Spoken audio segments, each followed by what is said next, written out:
Hey, we're gonna knock this out pretty quick tonight. You can see I'm all sweaty. I couldn't help myself when I went down to get the ring light at our workshop.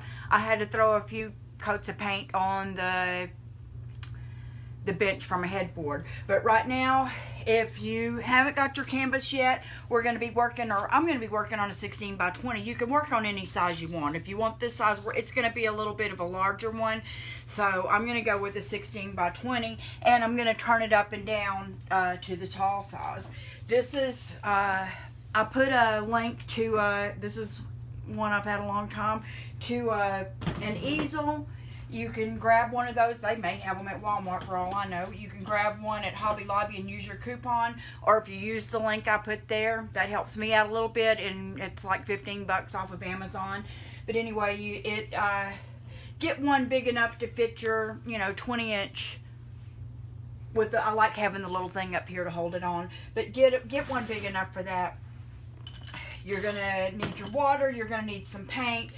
You can have one of these if you want. I'm not going to use it, but you can if you want. I glued my old brush back together that I broke during the thing the other day, so I'm going to use that. Let's hope I can get my white paint open. Yep, there it goes.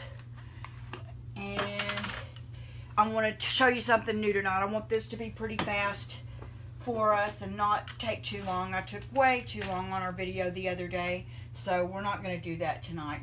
But here's something I wanted to suggest, and it doesn't matter if you have the liquid paints or if you have the tube paints. I like the tube paints, so I'm going to use those, but I'm going to show you this. We're going to go for a little bit of a lighter area right here. Our flowers will be up in this area. Our vase will be down in this area, and you can go with any colors that you want. I decided to do with some reds and yellows at the top, maybe come in with a little bit of blues through this area, your white right there, a little bit of green right here, so it can resemble the outdoors or the indoors or whatever you want to do. But if you have your liquids, just squirt you a little bit of paint on there.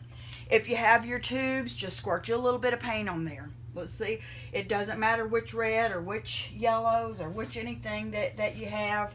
Just get some on your canvas. I have my palette paper over here. If you want to use palette paper, you can use palette paper.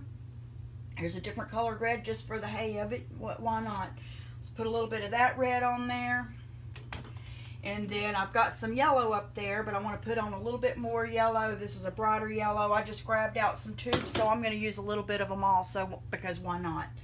Just put whatever red and yellow you have up in your, this may seem backwards. This is my right-hand corner. I'm going to go ahead and put some, where should I put the blue? I'm going to put just a tad of blue in this upper corner and a tad of blue in this bottom corner. Again, because why not? And a little bit down the side, because hey, why not? This is a way to show you that you just don't have to stress about what you're doing about your backgrounds. I want you to have a good time. And I'm going to go a little more in the middle with this blue. And I want you to, and I'll squirt a little at the bottom. Again, why not? I want you to enjoy this process and realize that it doesn't have to be anything complicated or anything scary. I'm just blobbing paint all over this thing, and in a minute it's going to be my background. Remember, this is the probably 15-year-old paint that I love of my mama's. I'll probably be sad when that's gone. She's been gone since 2005, and I found that paint, and I love it. Now, my white is in this big old thing, so I guess I will use this, because I'm going to blob a good bit of white right there in the middle, because we do want that to be lighter. Drag that across just so I don't waste any of it. Then I'm going to wet my brush. If you wanted right now, you could wet all your fingers and smear all this with your fingers. I don't like my fingers to get dirty, even though we're going to finger paint next week. I'm going to do that with my fingers, not with my whole hand. So let's just get a little bit of the white spread out, just because by the time we go through with some of the other colors, my white is really thick, and I just put a lot of water there. So if you can see that, it's making a bit of a mess, but we're lightening up that area. I'm just kind of going in a circle and getting some white spread out real good right there, and along through this side, just anywhere. Depends on how much white you slapped on there. There's no right, wrong, or rhyme to reason to this. Going a little bit there between my blues and above my yellows, because that's where my paint landed here. Squirt a little bit of it down here to lighten this area up because I have so much of it. Let's get a little of it spread out. And now I'm just going to start grabbing some of the others and smearing them in. I'm thinking about the sun and thinking about all the beautiful colors that come with the sun. This is not the sun, but that's what I'm thinking about when I'm smearing this on right here. Let me know where you're from if you're joining me. I see we have a couple of people here in the room. I appreciate you, and I hope you're wanting to participate in our free make-along that we're going to do with this canvas. Probably week after next. In the next few days, I'll come on with some. I'm going to grab this other yellow here before I grab the red. Now I've grabbed some red, so we're going to make a little bit of orange out of that. I've still got some white on my brush. Kind of smearing that around a little and then just going from the yellow to the red. Look how pretty that looks.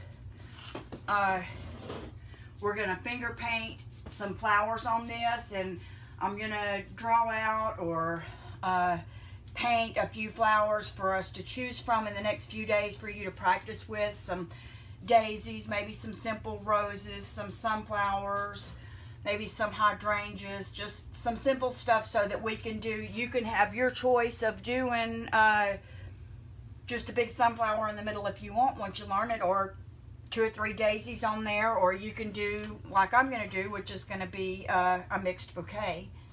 Okay, I'm going to rinse out, well, I'm coming down these sides because just in case you don't frame your canvases, you do always want to go around the sides of them. So I'm going to go ahead and just put that red around there, and I'm going to rinse out my brush because that red is very, very strong. I don't know if you can see, I'm going to lean it forward a little bit. There's a little bit of white still mixed in there. That is all just haphazard at this moment. Nothing is making sense. It's not supposed to blend down. It's not supposed to do anything but lower your blood pressure and make you happy that you're getting to paint something and make something pretty tonight. Our flowers are going to take up a lot of the space on here next week, so none of this really matters. I just like to put a whole background on because that is another step in the process that makes me feel good. I always do my backgrounds first. Sometimes when I'm feeling a little bit stumped, a little bit of, I don't know, it's not writer's block, a little bit of painter's block or something like that, I will just do a bunch of backgrounds. Sometimes I'll have 7, 8, 9 backgrounds before I all of a sudden get an inspiration to paint flowers or to paint churches or barns or whatever may come next. And the backgrounds are what gives me that inspiration, and then I can knock out 8 or 9 in a week by having all my backgrounds ready ahead of time. So I always think that's a good idea to have the backgrounds ready. Hi, thanks for joining us. I'm working on the background for our finger painted flowers that we're going to do as a make-along week after next. I love this green, and it's making a little bit of blue-green. I'm picking up a little bit of that in there. I put a lot of paint on here. You probably didn't need to put near that much paint, but I did. I'm going down over my blue a little bit with some of that green and pick it up and get some color down here. Whoa! Get some color down here on bottom. If you're working along with me tonight and you don't have one of those yet, menopause brain tonight, just do it flat on your table, just like we did the one last week. It is not a big deal at all.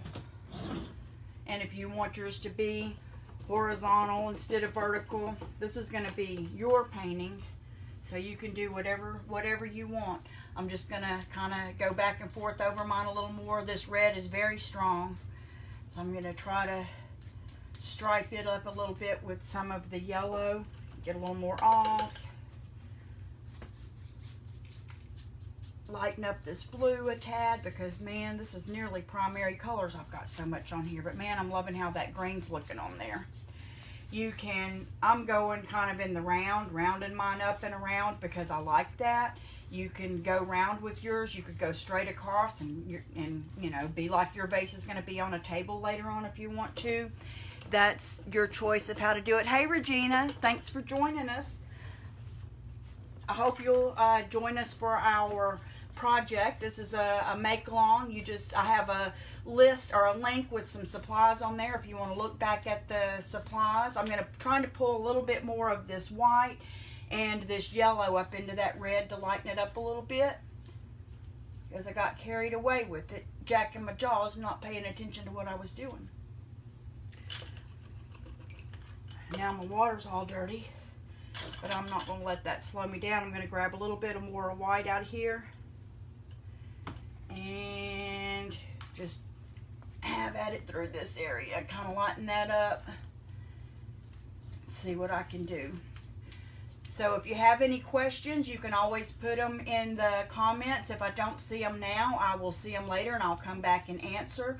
Like I said, this is a free make along. We did the post is still there from the one we did last week, which was a mixed media girl. You can follow along with that at any time. Hi Cheryl, thanks for joining me. I hope you're thinking about doing this project too. It's always fun to, you know, Cheryl has a painting business like I have, as far as painting furniture and making pretty things like that, and she has a vendor shop and has a lot of work to do a lot of times, but I'm sure she feels the same way that I do, that now and then it's fun to just stop and do something because you want to do it because it's fun, not because you have to for work. I'm just crisscrossing those around there. What I'm going to do now is kind of curve in my red from the other end. Regina, I love painting. This would be awesome. Looks like I need to play catch up. This is the first night on this, Regina. I was just showing you that you could squirt your paint directly on your background and go right at it, that you didn't have to worry about placing everything on your background in a perfect location. So it's, I'm going to try to circle this back in and create a circle here. Maybe I'll make a little bit of purple up there. Who knows what's going to happen here, because I'm grabbing some of that blue as I'm coming through. It's going over that yellow. Making a little bit of green, maybe messing up for all I know, but I wanted this area to be a little bit lighter. So that's what I'm trying to go for there. But anyway, Regina, this is the first night. There, I have a list there. You can order that stuff off of Amazon and it'll be here in a couple of days, and by the time that we go through the practicing on our flowers and things, I'll make that video for us in a couple of days. Then you can have your background ready, or you can make your background a week from now and still be caught up. And the same thing with the flowers. You don't have to do them with me at the same time as me. I would love it if you did, because I love to see everybody's pictures at the end. But I got a few messages last time that people were practicing all week long, and that made them feel more confident during the actual day when we actually put that time it was a mixed media girl on canvas. Lord, I'm muddying this up good. But you know what? That's good. That's okay. I'm having little stripes this way, that way, the other way, trying to get everything on here. It's my little grandson's birthday. Jackson is 5 years old today, and he's going to be calling me in just a minute, and I'm very anxious to hear from him. So that's all I have on my mind. I'm going to put a little bit more yellow there. You could put a little bit more red or a little bit more blue. You could put in some purple or some pink, whatever color you like. Get it on there and just go to town with it, enjoy yourself, have a good time, and that's all we really need of a background, is to have some color back there. And I like it to, personally, I like the colors to swirl around a little bit. So this is going to be all for tonight. I'm glad that y'all came in and checked in with me. This is, if you can see how this sort of looks, maybe looks more like a galaxy, but that's going to be sort of the sunlight coming on our bouquet that'll go over part of this. A little bit darker in this corner, darker coming around, brightness coming down. We'll put flowers up in all these areas, but this lightness coming through this area that'll sort of be behind the flowers on our bouquet will brighten that up and give it a little bit more light to the focal point. Hi Renee Lynn, thanks for joining me. I hope that you're going to join us for this project, which is finger painting flowers. We're gonna work on our background. All I did tonight was squirt some paint here and there of different colors, red, yellow, white, a couple of blues, a green, and swirled it all around just to get a background on there. It doesn't matter what, oh, thank you, Regina. It doesn't matter what your colors that you choose, what your background looks like. Just try to go an area here in the middle that's lighter to be a highlight behind your flowers. So pick your favorite color, squirt that paint on there, grab you a brush. This is my El Cheapo that fell apart on me last week. I just glued it back together. And squirt the paint on there. Don't worry about it. Let this dry and watch back. Click for the notifications to get notified whenever we're doing the live, and you can join me. Maybe you'll have your background ready by then, and you can join me in the practicing on the flowers. And then after we've practiced on our flowers, we'll come back again and put our flowers on our background and have a complete painting done in an hour. Right at home, in your pajamas if you want to. I would be glad for everybody to be in their pajamas. Maybe I'll wear mine. Maybe we'll call it a pajama party. How does that sound? Thank y'all for joining me tonight. Click for notifications on the group so you'll get notified when I go live, and watch in the next couple of days. I'll come in with some flowers and we'll go from there. Thanks. Bye.